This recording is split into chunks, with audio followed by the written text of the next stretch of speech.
Assalamualaikum. Kali ini tugas praktikum IPA mengenai tentang uji karbohidrat dan lemak. Perkenalkan, nama aku Dian Rahmawati dengan nomor induk mahasiswa 860525133. Langkah pertama yaitu kita siapkan alat dan bahan. Itu 2 wadah, label beserta bahannya ada apel, nasi, biskuit, margarin, telur putih, gula pasir, dan tepung terigu, kentang, pisang, dan tahu putih, serta larutan betadine.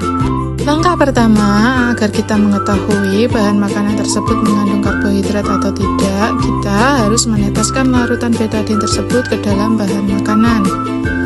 Dan kita amati apabila larutan tersebut mengalami perubahan warna, maka bahan makanan tersebut mengandung zat karbohidrat.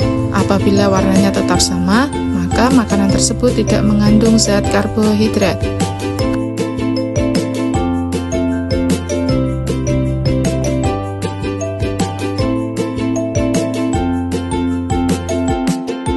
Setelah kita teteskan larutan betadine ke dalam bahan makanan tersebut, kita tunggu beberapa menit agar mengalami reaksi atau perubahan warna pada bahan makanan tersebut.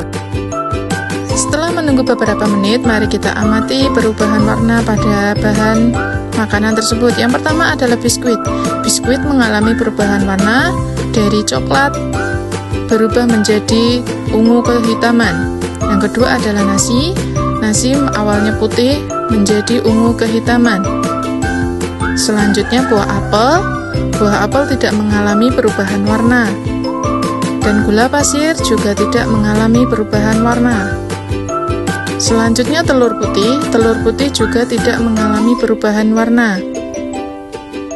Selanjutnya margarin. Margarin juga tidak mengalami perubahan warna.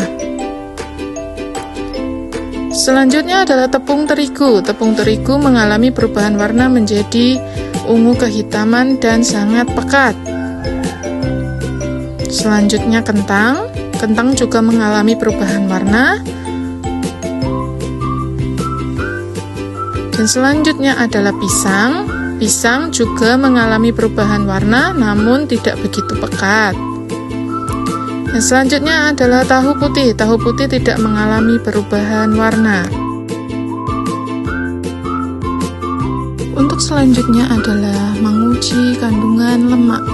Langkah pertama yang kita harus lakukan adalah menyiapkan alat dan bahannya.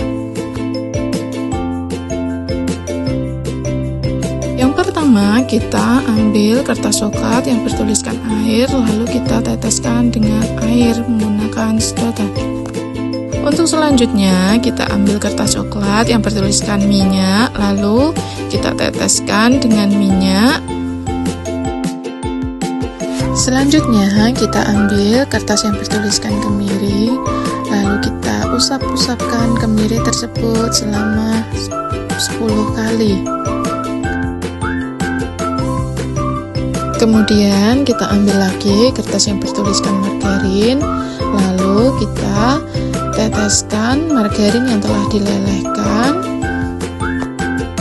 Kemudian seledri, kita usap-usapkan seledri di atas kertas selama 10 kali. Kemudian kita ambil kertas yang bertuliskan wortel, lalu kita usap-usapkan wortel tersebut di atas kertas coklat. Dan kemudian biji jagung, kita usapkan biji jagung selama 10 kali di atas kertas coklat. Kemudian kita usapkan singkong kering, usapkan selama 10 kali. Lalu kacang tanah kita usapkan di atas kertas selama 10 kali juga. Kemudian pepaya kita usap-usapkan di kertas coklat. Selanjutnya adalah santan, kita teteskan dan kita oles-oles. Kemudian yang terakhir adalah susu. kita teteskan di atas kertas coklat. Setelah semuanya sudah, lalu kita menunggu kurang lebih 10 menit untuk mengetahui hasilnya. Untuk mengetahui hasilnya, kita melakukan percobaan dengan menyoroti menggunakan senter. Yang pertama, air. Kita sorot dengan senter, ternyata tidak ada bekas noda apapun. Sedangkan minyak, terdapat noda seperti minyak. Jadi, minyak mengandung lemak. Kemudian margarin kita senter, ternyata meninggalkan bekas minyak, dan biji jagung tidak meninggalkan bekas apapun. Selanjutnya,